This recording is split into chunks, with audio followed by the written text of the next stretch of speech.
Hello there, friends. Welcome back to another episode of Generation Tech. My name is Alan, and I just watched the finale of The Acolyte, and I guess the question now is it worth a watch? Well, let's start with a spoiler-free review of this show. For those individuals who have Disney Plus and are big Star Wars fans and think they want to watch this show, I recommend you to check it out, especially if you like prequel-era stuff and Jedi versus Sith kind of lore. If you're more of a Legends fan, however, if you like Andor more, if you like the original trilogy, if you want more serious Star Wars, there are definitely things for you in the show, but there are also some Disney-fied moments that you might not like. Although I would argue that Star Wars has always had these elements, like in The Return of the Jedi and Phantom Menace. You know, for all the criticisms that I have for the show, the blind hatred towards the creator of the show, the writers, the actors, and actresses, completely unwarranted. I mean, this is like one of the lowest moments for me as a Star Wars fan and as someone who creates Star Wars content. It's just disappointing. Like, the worst part of this is there are actually people who enjoy watching The Acolyte, and this is one of the reasons why I make so much content. It's for them, because I realize that there are people out there who for some reason can't stand the fact that someone might enjoy this show, and they're going out of their way to ruin other people's experience. It's okay to not like this show. I'm completely okay with you not liking it, but to go out of your way to fuck up other people's experiences is just a new low. I mean, there are like literally thousands of people out there in the world dying from war, conflict, famine, disease, and this is what you choose to do with your time. I mean, that's far more disappointing to me than any Star Wars or fictional show could ever be. I place the show right around Ahsoka as far as quality. It's definitely not at the level of Andor when it comes to the writing and general tightness of the production and just the consistency of excellence on screen. And it's also not as fun and entertaining as The Mandalorian, although it definitely has its own moments. Unlike Ahsoka, I appreciate that the show doesn't heavily lean on pre-existing characters. It really stands on its own, or it tries to stand on its own, and in all fairness, there's some really interesting characters that are introduced in this show, including a few that I really like. I also have to say that this show is definitely a direct descendant of the prequels. Well, actually, it's a prequel of the prequels. But yeah, the tone, the art style, down to the one-liners and clunkiness are all there. Where the show suffers is the writing, to a certain extent, and inconsistency in acting. You have some truly terrific performances mixed in with some okay performances, along with one performance that was just kind of not okay, and it turned out to be one of the more important roles. As mentioned in previous episodes, both Ahsoka and the Acolyte suffer from a lack of ego and control from their more inexperienced showrunners. Both shows felt like an amalgamation of 100 different creators, and so a lot of the main moments in the show are kind of hit or miss. There's not enough heart, there's not enough impact in these moments. And I think that, again, is because there's no singular vision. This show feels like it's being pulled in too many different directions, which is a classic Disney problem. But both The Acolyte and Ahsoka get one of the most important things right for any Star Wars show, and that is the major duels and fight scenes. They're excellent in The Acolyte. Okay, so from here on out, there are going to be spoilers. So The Acolyte is clearly a show that has been heavily planned out, and probably to its detriment. Murder mysteries like this kind of have to be planned out, and I think that's part of the fun of the genre. You get to look closely for clues and character intent in all of the scenes and stuff like that. But the problem is when you create a frame around your story that's this rigid, when you write your dialogue with a big focus on filling certain plot points to make the overall mystery make sense, it ultimately ruins the natural flow of dialogue. It makes some of the character action seem a little clunky, unnatural. I mean, if you aren't a terrific writer, or if you have a writing team of like way too many people, it's going to be hard to pull this off. And they definitely did not pull this off, in my opinion. The show starts off pretty okay for me. The two first episodes directed by Leslie Headland are probably the tightest out of all of the episodes. Not the best, but just the tightest. It's clear that she has a firm grasp over her own story, which is good and expected. And yeah, like the actors and their motivations are very consistent in these two episodes. But at the same time, character action and response, while making sense, oftentimes feels forced, and the pacing is a little bit weird. It feels like the director is just speeding through a list and checking off things that she wants to get done. The thing that really does stick out for this show for me is that there are some truly, really good performances here. I think specifically with the Jedi, they're all pretty well portrayed. I liked Yord, I liked Jackie, I really liked Master Soul. And the thing is, Leslie Headland, she talked about specifically casting individuals for all the roles in her mind. Like, she didn't have to go out and audition people. She knew exactly who she wanted for every role. and I feel like she got it 90% right. But what really confuses me is why she went with Amanda Stenberg for May and Osha. Typically, the main character of any show doesn't need to be the most talented individual. They're basically the central hub around which all the other characters are connected to. You know, Diego Luna, who's a very good actor, is perhaps the least interesting person in Andor. He's vanilla for a reason. He shouldn't turn away any audience. He serves as a vehicle for the plot. We get our kicks from guys like Kino Loy, Luthen Rael, and of course Saw Gerrera. May and Osha, however, not only served as the central character in the Acolyte, but they also are extremely important to the plot and the emotions at play. And perhaps Leslie Headland saw Amanda Stenberg, in some previous performance and liked her. I only know her as Rue from Hunger Games, and she was really sweet in that movie, but that was 10 years ago. But it's clear after watching her, kind of struggle through this entire show, she was not the right individual for this role. To play two characters in the show, even a lead, you need to be a character actor. You just can't use your own personality and go through the lines using your own emotions and feelings. You could do it for one of the twins, but not for both of them. The other twin has to be a transformative experience for the viewer. I mean, May had a slightly deeper voice at times, but her personality was almost interchangeable with Osha. Amanda Stenberg really is unable or just makes no clear choices to differentiate the two from one another. And that might be a part of the plot, but yeah, this is way too confusing. Plus, her range as an actress was really stretched in some of these scenes. She just doesn't have the control and experience to display more subtle emotions. And whenever she's paired with individuals like Lee Jung-jae or Daphne Keane, it really does show. In her defense, it's incredibly hard to star in any position. I can't do it. I can't even portray a supporting actress. And I think if May was a supporting actress in the show, I wouldn't notice her flaws really that much. Now, if you take a look at Paul Dano in There Will Be Blood or Tom Hardy in Legends, both pull off the twin character in a much more believable way. But it wasn't just their acting skills here. I mean, their characters were written to be quite different. You had a more plain twin who was normal, and then you had the psychotic one, which allowed the actors to do a full send, right? Shootout, right, is a fucking shootout! Like a western. Wanker. In the teeth, and you will be cast up and thrown in the dirt and thrust back to perdition. It made the whole experience a lot easier for them and also for the viewing audience. May and Osha, by design, are supposed to be almost the same person. They literally came from the same person, which I understand serves the plot. But again, that kind of rigidity makes the whole experience very confusing and hurts the momentum of the performance. And as important as the story and the plot is, you just can't have scenes like this where you have May and Osha talking to each other and you literally forget who's who in the middle. Those Jedi were more my family than you ever were. Have you forgotten who we are? Where we come from? They invaded our home. Invaded.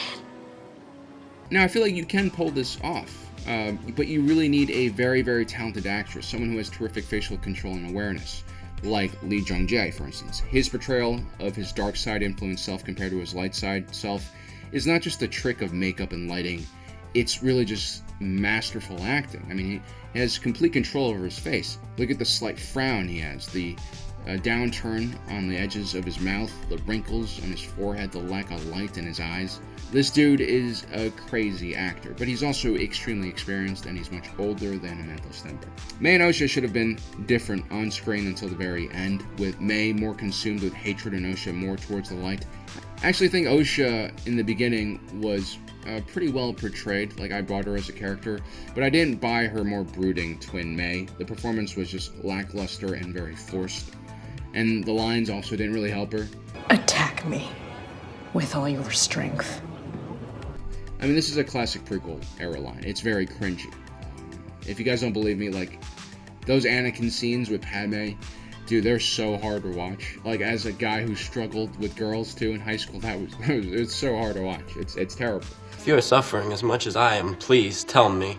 But here's the thing, there's characterization in the attack me with all your strength line. I mean, this shows us who May is and how she believes she's on the right side of history. And for some reason, the show is self-aware enough to actually know how cringy this line is because the patrons at the bar laugh. So I have to really just ask myself, why do this? I don't understand. Now, I feel like the slowest episode was episode 4. The dialogue here is just bad. The pacing is bad.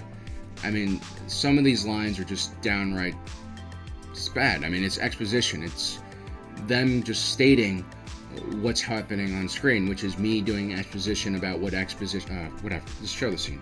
And thanks to you, I've seen her with my own eyes. Even if I failed to stop her. I figured you'd stay until we apprehended her. I mean, you must be curious after all this time. May is the Jedi's problem now. And I'm not a Jedi. I feel like I'm watching a Starfield dialogue scene, like where we need to be reminded of what's actually happening in the plot in between action scenes. This is not good. The action in episode 5, however, was really well done. Chimera gradually floating down was terrifying and very well done at the end of episode 4. And we did a very thorough breakdown of all the fighting on episode 5. Again, it was just a lot of fun. I enjoyed it. I think the stunt coordinators in the show were probably the most inspired and free to do whatever they want, and the fight scenes, as a result, were pretty excellent. Even the Wookiee versus Jedi fight, as short as it was very cool, and that last duel between Chimera and Master Soul was extremely solid. I loved the force repulse move he did when Chimera tries to attack him from 3 different sides.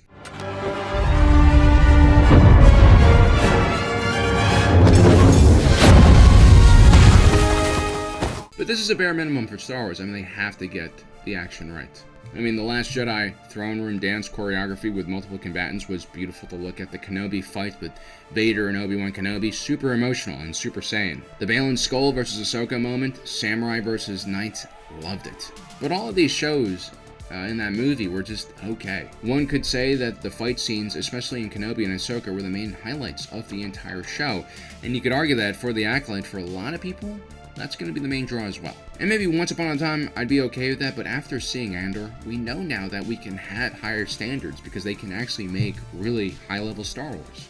And that's what makes the Acolyte so frustrating, not necessarily disappointing, because, like, you know, I have a production background, and let me tell you something, it's difficult to make these shows. It's difficult to make a mediocre show. It's almost impossible to make an amazing show. You have to be a true genius in a lot of cases, and I feel like the Acolyte has a lot of great ideas, but just the execution was all over the place, and it's sad. Because you could tell they really tried. They tried to do something different. And I feel like they shouldn't be punished for doing that. I want to see more stuff like this. As far as the positives of the Acolyte, the main thing that I really enjoyed about the show, and I think a lot of people will enjoy about this show, is the themes being discussed behind the scenes. You know, I do lore, guys, and, you know, I always talk about the Jedi Order. I'm a pretty strong critic of them. And honestly, in the last few years, it's been extremely interesting to see this organization go from a relatively unknown entity to an increasingly more fleshed out organization that I've only come to respect more, now that I see it's made up of real human beings and not just gods. I mean, the prequels in the Clone Wars already started kind of pulling back the curtains to show us just how flawed these Jedi were. Mace Windu, Obi-Wan Kenobi, even Ki-Adi-Mundi were never purely evil or bad. They were just placed in a position where they had no good choices left to make. And as we see in the Acolyte, this is mainly because of the bad choices that individuals before them in the Jedi Order made. And I think with the creation of Master Soul, we're finally seeing like the most realistic representation of what a Jedi was actually like. He's a human being and not some superhero from a Marvel movie. You can't just define him with one word like good or evil. He's a living, breathing, well, he was breathing, person, a result of a series of choices he's made from birth to death. And we can't just judge him by a single action. We have to look at him in his entirety. It's something that Carl Jung would have wanted. You know, I give credit to Disney for at least heading in the direction that George Lucas set on with the modern myth. Joseph Campbell wanted the hero's journey to be retold for each generation, because each generation needs to be reminded of the, you know, endless struggle between good and evil. You know, gone are the simple times of the 70s and 80s. Gone are even the simple times of my childhood from the 90s. We now live in a world that by all metrics is more advanced, safer. We have healthier people. We have more intelligent people with more access to knowledge who are kinder to each other. But for some reason, most people don't actually believe that. You know, the internet, social media, our connectivity, in a lot of ways, has brought a lot of great things to our world, but have also made us hate each other, made us fear each other. You know, the internet has given voice to otherwise small people who try to attack democracy, who try to divide us, who try to scam people and create divisiveness in society where there is none. And in the last 10 years, I feel like we're hating each other more, we're stereotyping each other more, we have less and less real connections with people on the other side. We've all traveled to our own comfortable bubbles and safe zones on the internet, and we refuse to connect with the other side. We see them just as monsters, and clearly it's not working, right? Someone tried to kill the president, or former president. And so the main lesson in The Acolyte, the modern myth that's supposed to save us in this generation, is this idea that we shouldn't trust individuals who simply say that they are Jedi. Do not believe people who say they are good just because they tell you so. Look at their actions and be rational. There are fans that don't like The Acolyte because they believe that it's an attack on the Jedi, but again, guys, please try not to see the world as black and white. I know it's easy, it's comforting to think of things in a black and white way, but it causes so much damage if you're not willing to be more critical, if you're not willing to have more nuanced views. You are going to create a lot of damage in the world. If you are going to judge people at all, you have to see them for their entirety, and that's all the show is really trying to tell us, that even our heroes can have flaws. Even the institutions that are supposed to guard us can be flawed, and we need to hold them accountable. I love our country, I love America, I love the Republic, I love democracy, but I'm also the biggest critic of this country. If you see me in my conversations with my friends, with my family, when I talk politics, the amount of hatred I have for some of the aspects of our country, it's out there, but I love our country ultimately. And we have to understand that a lot of things in life are like this. Nothing is black and white. In real life, we can't run away from the difficult choices. Sometimes we have to choose the lesser evil, because there are far more dangerous individuals waiting in the wings looking to exploit our anger and fear. Just like George Lucas reminded us in the prequels. Do not throw away the flawed but well-meaning Finis Valorum for the slick and vicious Sheev Palpatine. That's why I ultimately like The Acolyte. I think that the messages it discuss are incredibly important in today's age. And compared to the rest of Star Wars, it's far more meaningful than a bunch of, member berries and callbacks. In this way, The Acolyte does deserve to be mentioned in the same sentence as Andor, even if it is a clunky and goofy mess. But then again, that's what Star Wars has always been for me. Well guys, I hope you enjoyed today's video. Don't forget to subscribe. Hit that notification button down below so you don't miss out on the rest of our awesome content. We'll do some more, review stuff on The Acolyte about some characters that I liked. But yeah, thanks for watching.